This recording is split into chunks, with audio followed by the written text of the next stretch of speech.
기억하고 계속해서 주시는 그 하나님의 은혜를 누리면서 살아가는 것은 사실 그렇게 쉽지가 않습니다. 지난주에 탕자의 비유에 대해서 마지막 시간 말씀을 드리면서 아무리 큰 사랑과 은혜를 경험했을지라도 시간이 지나면 사람들은 보는 것, 아는 것, 인식하는 것이 계속해서 반복되게 되면 거기에 대해서 마음이 많이 무뎌집니다. 그래서 제가 이렇게 표현을 드렸습니다. 은혜가 일상이 되는 그 순간이 바로 위험한 순간이다 하는 그런 말씀을 드렸죠. 아무리 큰 은혜를 받았을지라도 그것이 나중에는 그냥 당연한 것으로 여겨지게 됩니다. 아버지가 탕자를 받아 주어서 그 아들을 사랑하고 아들의 지위를 회복시키는 것은 어떻게 보면 참 당연한 그런 행동이다라고 말할 수 있습니다. 이 탕자가 아버지가 자기한테 베풀어 준 그것을 당연한 것으로 여기기 시작하면 그때부터 감사는 사라지는 겁니다. 하나님께서 주신 은혜도 마찬가지이죠. 우리가 받은 그 은혜를 너무나 크다는 것을 알았음에도 불구하고 그것이 일상 속으로 일상이 되게 되면 별로 감흥도 없고 마음속에 감격도 서서히 사라지는 것을 우리가 경험합니다. 아버지 하나님의 사랑을 처음 깨달아 알았을 때 감격과 기쁨을 여러분 기억하고 있습니까? 말로 다할 수 없는 하나님의 은혜를 깨달아 알았을 때 우리는 세상의 그 어느 것과도 바꿀 수 없는 정말로 귀중한 것이다 하는 것을 알고 그 감격에 겨워서 눈물을 흘렸습니다. 그래서 늘 그때를 추억합니다. 그때 참 좋았다. 내 인생에 있어서 정말로 획기적인 삶의 전환점이었다. 그렇게 우리는 추억합니다.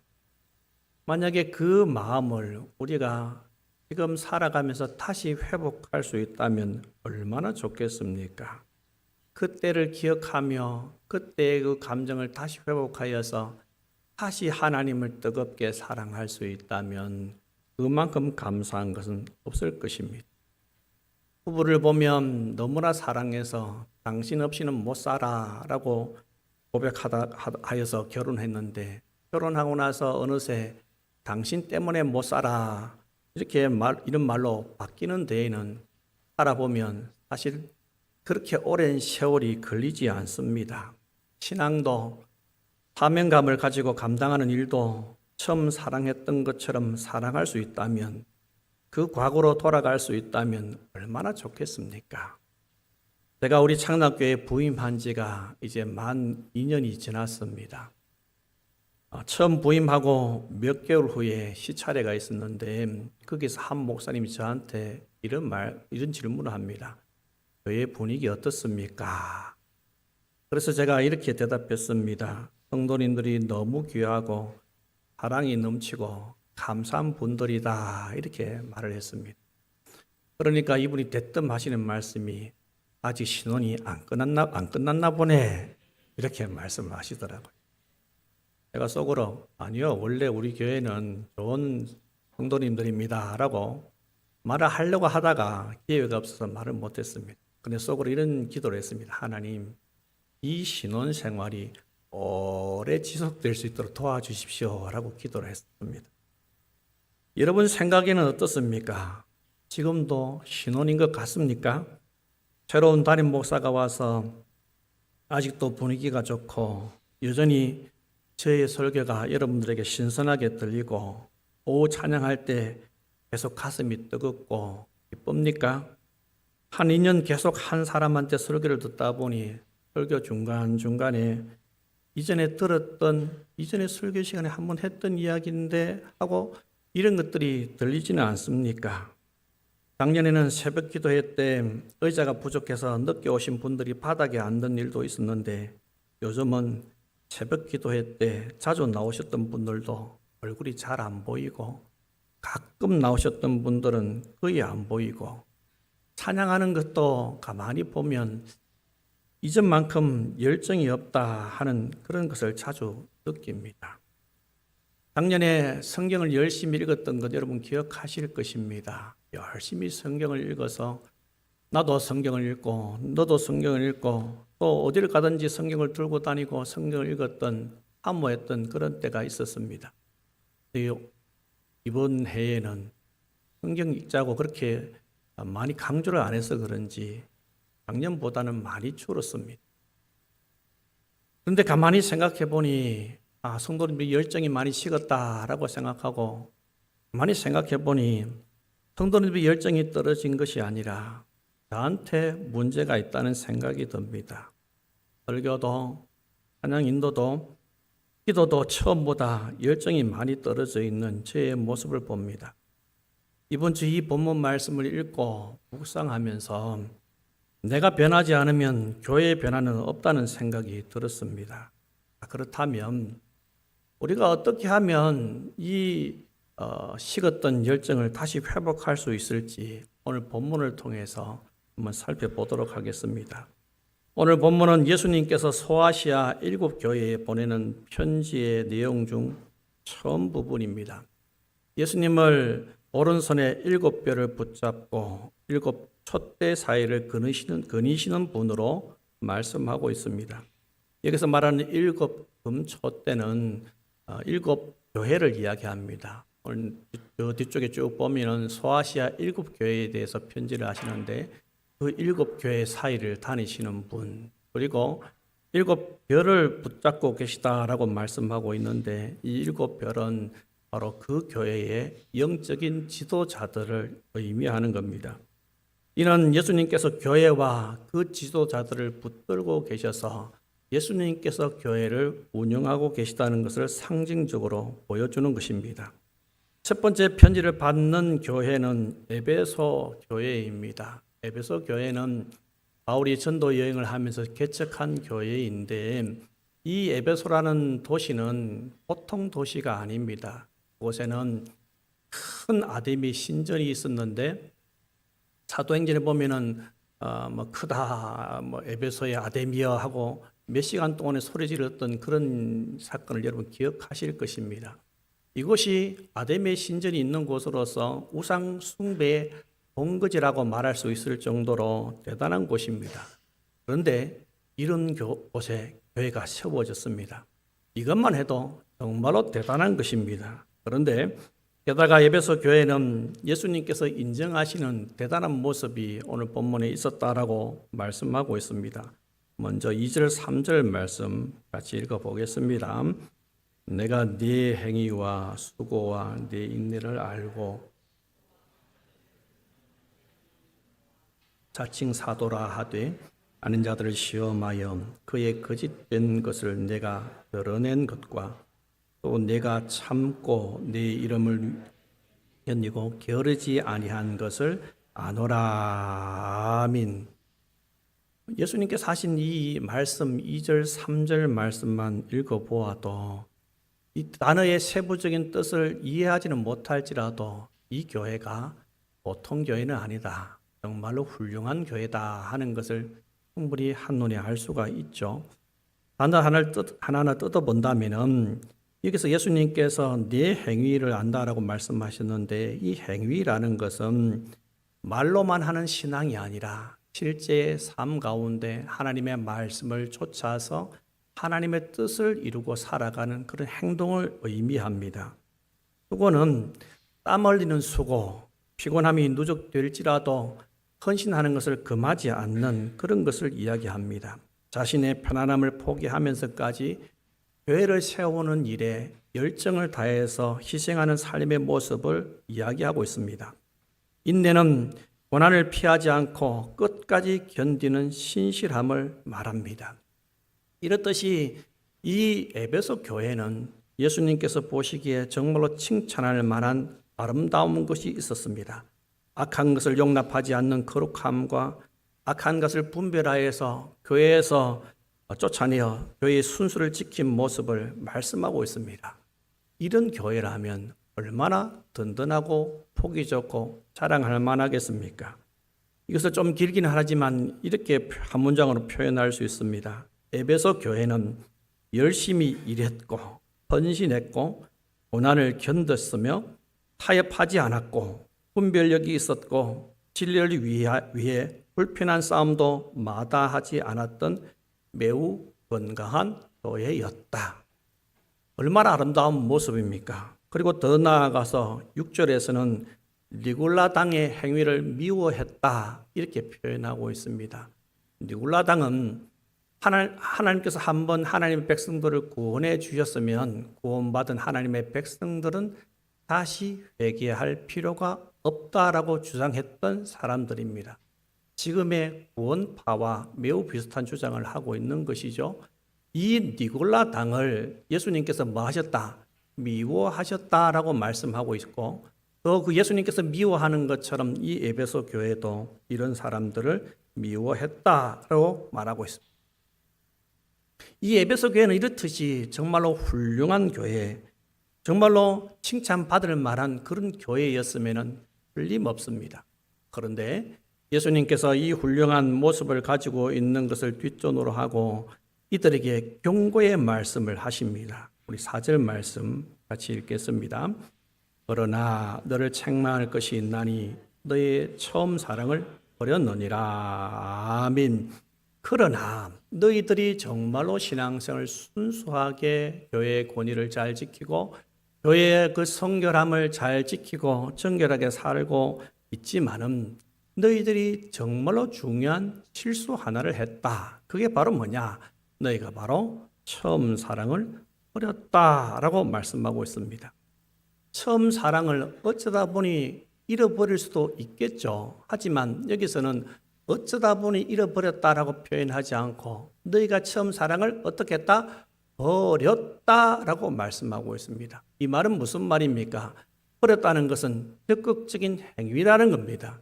자기가 뭔가 다른 것을 위해서 이것을 뒤에 제쳐둔 것을 이야기하는 겁니다. 여기서 버렸다는 말은 원어상에 놓아두다, 의도적으로 내려놓다, 포기하다 하는 그런 뜻이 있습니다. 하나님의 사랑과 은혜가 어떠한 것인지 이 사람들은 분명히 알았습니다. 깨달았습니다. 그래서 그 사랑 때문에 성도가 되었고 같이 모여서 에베소 교회라는 좋은 교회를 구성하게 되었지만 그들은 하나님 사랑하는 것을 포기했다라고 말씀하고 있습니다. 에베소 교회는 옳은 신학을 가지고 자신들이 믿는 믿음을 잘 지키고 적극적인 삶을 살았지만 예수님을 향한 사랑이 자연스럽게 그들의 삶에서 밀려나게 되었다라고 말씀하고 있습니다. 중세시대 때 종교개혁이 있었습니다. 종교개혁은 개신교가 탄생하게 된 주된 그런 일이었는데 이 놀라운 일을 통하여서 하나님 은혜 가운데 많은 좋은 것들이 회복되었습니다. 가장 중요한 것은 하나님의 말씀을 그들이 사용하는 언어로 번역해서 사람들이 하나님의 말씀을 알게 되었고 그 말씀을 통해서 교회 가운데 들어있는 잘못된 그 신앙의 모습들이 무엇인지 알고 그러한 것들을 척결하고 정결하게 된 굉장히 큰 위대한 개혁이었습니다. 종교개혁 후 개신교는 성경의 권위가 제대로 섰고 은혜로 말미암는 구원 그리고 믿음으로 어렵다 하심을 받는 이신칭의의 교리가 굳건하게 섰습니다.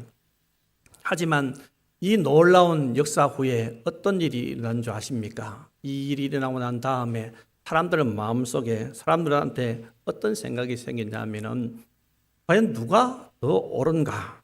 누구의 말이 더 정확한가?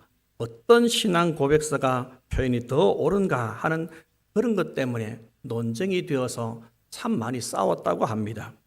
그래서 같은 신앙 고백을 하는 사람들끼리도 서로 교제하지 않았고 같은 복음을 믿으면서도 서로 정죄했다고 합니다. 진리를 지키려다가 사랑을 잃어버린 것입니다. 에베소 교회가 바로 그런 모습이었습니다.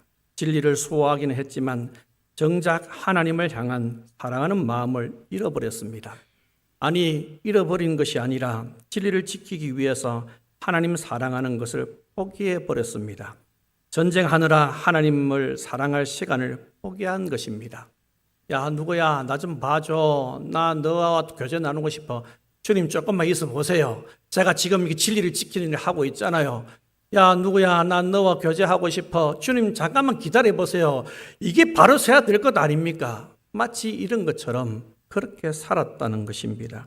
예수님께서 이런 에베소 교회를 책망하시고 돌이키지 않으면 내 촛대를 그 자리에서 옮길 것이다 라고 5절에서 말씀하십니다. 촛대가 뭐라고 말씀드렸습니까? 교회라고 말씀을 드렸죠. 그럼 촛대로 옮긴다. 교회를 이전하려고 하는가 보다. 에베소가 아니라 갈라디아 지방으로 옮기려고 하는가? 이리 옮기려고 한다 하는 그런 생각이 들죠. 하지만 여기서 촛대를 옮긴다는 표현은, 이 옮긴다는 표현은 치워버린다는 그런 뜻이 있습니다. 그 말이 무슨 말입니까? 교회가 교회 되지 않게 만들겠다 하는 그런 엄포입니다. 처음 사랑을 버렸다고 교회 자체를 없앤다는 것은 너무한 것은 아닌가 하는 그런 생각이 듭니다. 하지만 교회의 본질은 하나님께서 맡겨주신 일 자체가 교회의 본질이 아닙니다. 교회의 본질은 하나님을 사랑하는 것이 교회의 본질입니다. 그렇기 때문에 교회의 본질이 사라지게 되면 그 교회가 아무리 진리를 잘 수호하고 교회 속에 들어온 이단들을 척결하고 그런 삶을 살았을지라도 그 교회는 참된 하나님의 교회의 본질을 가지고 있지 않기 때문에 본래의 가치를 잃어버렸다라고 말할 수 있을 것입니다. 그렇기 때문에 예수님께서는 그들이 그러한 사랑에서 다시 돌아와서 그러한 사랑으로 다시 돌아와서 하나님을 제대로 사랑하는 교회가 되기를 원했습니다. 그래서 그 사람들이 돌이키고 회복할 수 있도록 이렇게 말씀하십니다. 우리 5절 말씀 같이 읽겠습니다. 그러므로 어디서 떨어졌는지를 회개하여 처음 행위를 가지라. 만일 그리하지 아니하고 회개하지 아니하면 내가 네게 가서 내 촛대를 그 자리에서 옮기리라. 아멘.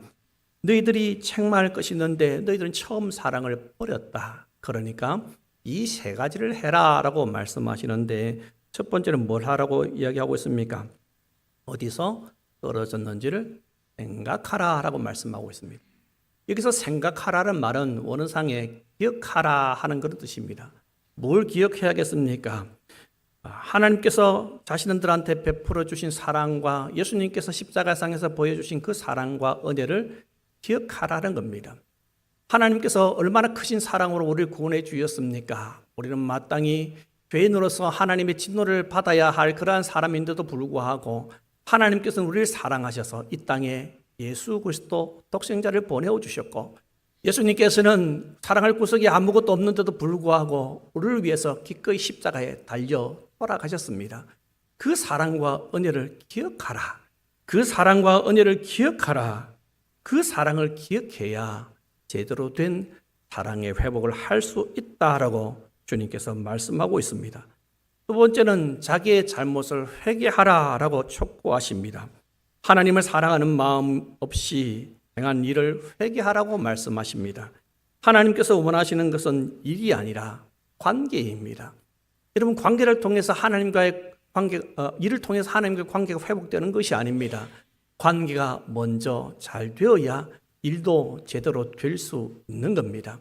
우리가 하나님께 헌신한다, 하나님께 나와서 교회 봉사한다라고 했을 때 그 봉사와 헌신은 뭐가 기본이 되어야 되는 겁니까? 하나님께서 주신 은혜가 기본이 되어야 합니다. 그래서 우리가 살아가는 모든 삶의 현장이 또 우리가 교회에 사는 모든 봉사가 하나님께서 주신 은혜에 대한 반응으로 나와야 그것이 은혜가 되고 사랑이 되고 하나님의 영광이 되는 것이지, 그것이 하나님께서 주신 은혜가 바탕이 되지 않으면 참된 신앙의 고백이라고 말할 수 없는 것입니다. 그렇기 때문에 우리는 하나님의 은혜를 먼저 기억하고 하나님의 사랑을 먼저 기억해야 합니다. 하지만 그 사랑과 은혜 없이 일을 할 때가 얼마나 많습니까? 하나님의 은혜 없이 섬겼던 봉사, 하나님의 사랑과 은혜를 깨닫지 못한 예배, 하나님 아버지 앞에 제대로 그 사랑 은혜에 반응하여서 하지 못하는 기도, 이 모든 것들이 회개해야 할 대상으로 말씀하고 있습니다. 에베소 교회를 보십시오. 이 사람들이 얼마나 열정적으로 하나님을 잘 섬겼습니까? 이들이 세상 사람들이 보기에도 그렇고 같은 기독교인들이 보기에도 진리를 지키기 위해서 얼마나 수고합니까? 하나님의 복음을 지키기 위해서, 자기의 신앙을 지키기 위해서 인내했다라고 말씀하고 있는데 세상에 예수님께서 그들을 향해서 책망합니다. 야, 너희들 나를 향한 첫사랑을 버렸어. 그래서 하나님을 향한 열심이라고 생각했는데 그 열심이 하나님을 기억하지 않는 열심이었다라는 겁니다. 저도 목사이기 때문에 예배드리고, 목사이기 때문에 기도하고, 목사이기 때문에 하나님의 말씀을 읽는 경우가 참 많습니다. 성경을 읽을 때도 하나님께서 나에게 주시는 말씀이 무엇인가라고 생각하고 읽기보다는 어떤 말씀을 전해야 할까라고 생각하며 읽는 경우가 참 많습니다. 뭐 하라는 겁니까? 그러한 삶을 살지 말라는 겁니다. 그렇게 살지 말고 하나님 없이, 하나님의 은혜 없이 기도하고 찬양하고 봉사하는 것이 아니라 하나님의 은혜를 기억하고 살아가야 한다. 그렇게 살지 못했다면 회개하라라고 말씀하고 있습니다. 그러면서 세 번째가 뭐라고 말씀하십니까? 처음 행위를 가져라라고 말씀합니다. 처음 행위는 순수하게 하나님을 사랑했던 그 모습으로 돌아가라는 말씀입니다. 우리가 은혜 받았던 그때의 모습을 기억해 보십시오. 하나님께 주신 은혜가 너무 좋아서 교회 오는 것이 즐겁고, 예배하는 것이 즐겁고, 기도하는 것이 좋고, 찬양하는 것이 너무 좋았습니다. 그런데 어느 순간부터 예배하는 것이 너무 지루하고 힘들고 견뎌야만 하는 인내의 장이 되어버렸고, 기도하는 것도 대표 기도를 누군가 하게 되면 잠깐 눈 감았다가 대표 기도하는 순간에 잠들었다가 예수님이 이름으로 기도합니다라고 하면 눈이 번쩍 떠지고, 목사님 말씀을 전할 때는 처음에는 들었는데 어느 순간에 자기 생각이 사라지고 말씀을 맺겠습니다 하는 그 말에 눈이 번쩍 떠지고, 그런 삶을 살았지는 않았습니까? 여러분, 처음에 예수님을 믿었을 때 그 모습을 생각해 보시기 바랍니다. 시간을 내어서 기도하고, 시간을 내어서 예배드리고, 시간을 내어서 하나님의 사랑과 은혜가 좋아서 그 사랑을 증거했던 삶을 다시 한번 떠올려 보시기 바랍니다. 하나님께서는 그때를 회복해라, 그때를 다시, 그 행위를 다시 가져라라고 말씀하고 있습니다. 하나님의 사랑과 은혜가 감사해서 예배드리기를 즐거워했던 모습을 다시 한번 더 떠올려 보시기 바랍니다. 시간이 흐르면서 점점 예배가 아니라, 기도가 아니라 그냥 단지 의무로만 남았지는 않았습니까? 봉사할 기회가 주어지면은 그것 때문에 어떻게든 도망가려고 하고, 처음에 예수님 믿었을 때는 내가 하나님 일을 감당하는 것 때문에 내가 이를 감당할 수 있겠나라는 생각으로 기도하면서 그 일을 감당했던 것을 기억해 보시기 바랍니다. 하나님께서는 우리가 그런 삶으로 돌이키기를 원하십니다. 여러분, 생각해 보시기 바랍니다. 우리를 위해서 십자가에 달려 돌아가신 예수님을 한번 바라보시기 바랍니다. 그분은 죄가 없습니다. 사람들이 그분의 죄를 찾기 위해서 백방으로 노력했지만은 그분은 단 한 번도 죄를 지은 적이 없습니다. 하나님 앞에서 죄 지은 적이 없는데 사람이 어떻게 그 죄를 찾을 수가 있겠습니까? 그분은 죄가 없으신데도 불구하고 죄인처럼, 마치 강도들처럼 십자가에 못 박혀 달려 돌아가셨습니다. 그분은 창조주신데도 불구하고 모진 고난과 고초를 인간들로부터, 피조물인 인간들로부터 받으셨습니다. 멸시와 조롱은 어떠합니까? 네가 하나님의 아들이면 네가 뛰어내려와 봐라, 우리가 믿겠다. 네가 하나님의 아들이면 너도 구원하고 우리도 구원해 봐라. 그렇게 멸시와 조롱을 받으면서까지도 그분은 그 길을 가는 것을 멈추지 않았습니다. 왜 그렇습니까? 그분이 죽으셔야 우리가 살기 때문에, 그분이 낮아져서야 우리가 높아지기 때문에, 그분께서 가난해져야 우리가 부유한 자가 되기 때문에 그분은 그 모든 것을 기꺼이 감내해 내셨습니다.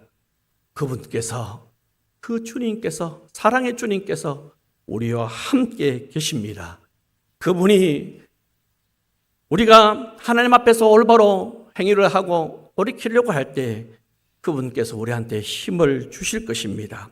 하나님께서 베풀어 주신 은혜를 다시 기억하고 발걸음을 내디뎌 봅시다. 힘을 내어 기도해보고, 힘을 내어 예배에 참석해보고, 힘을 내어 찬양해보고, 힘을 내어 하나님을 사랑해 봅시다. 그리고 그 사랑을 전해 봅시다.